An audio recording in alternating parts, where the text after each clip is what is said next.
رب العالمين والصلاة والسلام على سيد الأنبياء والمرسلين وعلى آله وأصحابه أجمعين. أما بعد، فقد قال الله تبارك وتعالى في القرآن المجيد والفرقان الحميد: أعوذ بالله من الشيطان الرجيم. بسم الله الرحمن الرحيم. وما أرسلناك إلا مبشرا ونذيرا.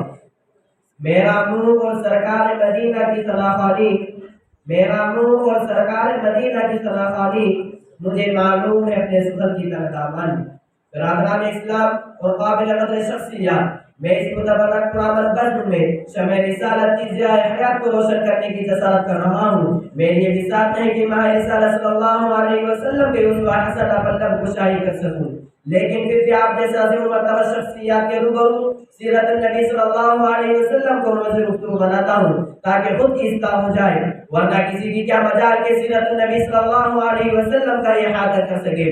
جیسے کہ شاعر رسول حضرت حسان رضی اللہ عنہ کا شعر ہے جو انہوں نے اپنی مدبوری ظاہر کی فرمایا: ما ان مدحت محمدا بمقالتی، ما ان مدحت محمدا بمقالتی ولكن مدحت مقالتی بمحمد. میری یہ مثال نہیں کہ میں اپنا شعر سے مدحت رسول کا حق ادا کر سکوں، ہاں میں نے ذکر رسول صلی اللہ علیہ وسلم سے اپنا شعر کی ضرور ادا سنائی دی ہے.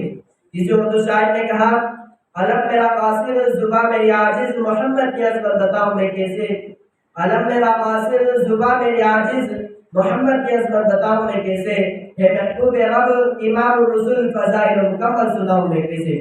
ملت اسلام کے گھر کے دلوں بعثت نبی صلی اللہ علیہ وسلم سے قبل پورے جزیرۃ العرب پر کوئی حکمرانی کرنے کے لیے تیار نہیں تھا، نہ نظام مکمل تھا.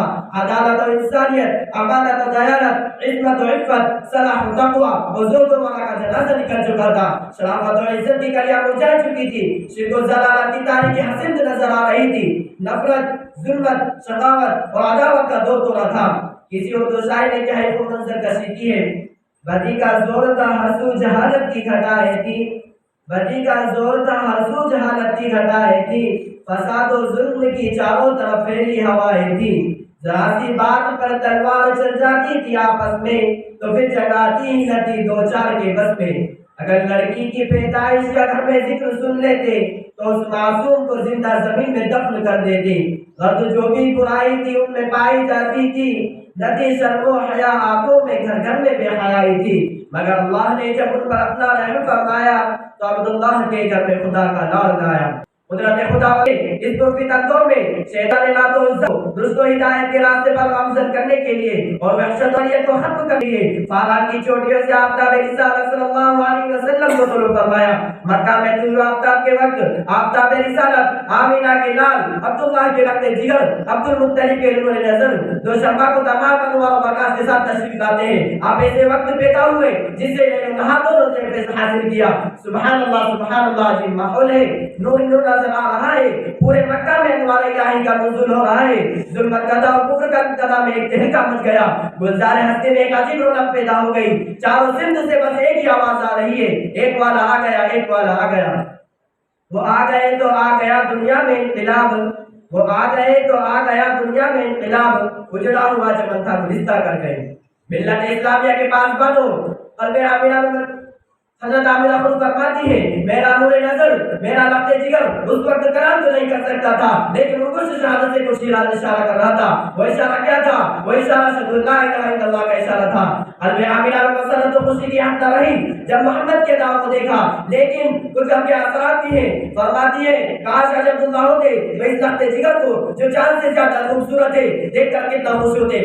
ریب سے آواز آئی: اے آمینہ فکر مت کر، میں اس کا رب ہوں، مربی بھی ہوں، استاد بھی، سب کچھ میں اس کا ہوں. اگر یہ کھلونا مانگے گا تو چاند کو کھلونا بنا دوں گا. اگر یہ صرف تفریح کو چاہے گا تو میں رات کو بلا دوں گا. اگر یہ کوئی شہادت طلب کرے گا تو پتھروں سے بھی کلمہ پڑھا دوں گا. اس کے بعد عبد المطلب آتے ہیں، سوال کرتے ہیں: اے آمینہ کوئی نام سوچا ہے؟ آمینہ کہتی ہے: جب سے بچہ پیدا ہوا ہے زبان پر قابو ہے نہ قلب پر. ذہن میں کئی نام آتے ہیں لیکن قلب میں دستک ہوتی کہ محمد صلی اللہ علیہ وسلم. عبد المطلب نے کہا: سبحان اللہ. اے آمینہ اسلام کو اور اسلام کے بچے کو میں نے پورے جزیرۃ العرب میں نہ دیکھا اور نہ سنا. آمینہ کہتی ہے: آپ نے تو نام نہیں سنا ہوگا، اس جیسا بچہ بھی پورے جزیرۃ العرب میں نہیں گیا، پوری دنیا میں موجود نہ ہوگا. یہ وہ بچہ ہے جس کی تعریف خود رب کائنات کرتا ہے: وَرَفَعْنَا لَكَ ذِکْرَکَ. ملت اسلامیہ کے دھڑکتے جو آپ کا نام محمد ہی نہیں تھا بلکہ عنوان بن چکا تھا، آپ کو تمام محاسن کا ایک خوبصورت گلدستہ بنا دیا تھا۔ ہمارے نبی صلی اللہ علیہ وسلم کے اندر حضرت آدم علیہ السلام کی صورت تھی، حضرت عیسیٰ علیہ السلام کی معرفت تھی، حضرت نوح علیہ السلام کی شجاعت تھی، حضرت ابراہیم علیہ السلام کی اخلاق تھی، حضرت اسماعیل علیہ السلام کی زبان تھی، اسحاق والی رضا، صالح والی فصاحت تھی، لوط والی حکمت، یعقوب والی بشارت تھی، موسیٰ والا جلال، ایوب والا صبر تھا، یونس والی ذات، یوشع والا جہاد تھا۔ میرے نبی سارے انبیاء علیہ السلام کا ایک خوبصورت گلدستہ تھا۔ اس کے بعد تقدیر حلیمہ کی جاگی رحمت کے بادل چھاتے ہیں، تقدیر حلیمہ کی جاگی رحمت کے بادل چھاتے ہیں، گھر جگمگ جگمگ ہوتا ہے جب تشریف محمد لاتے ہیں۔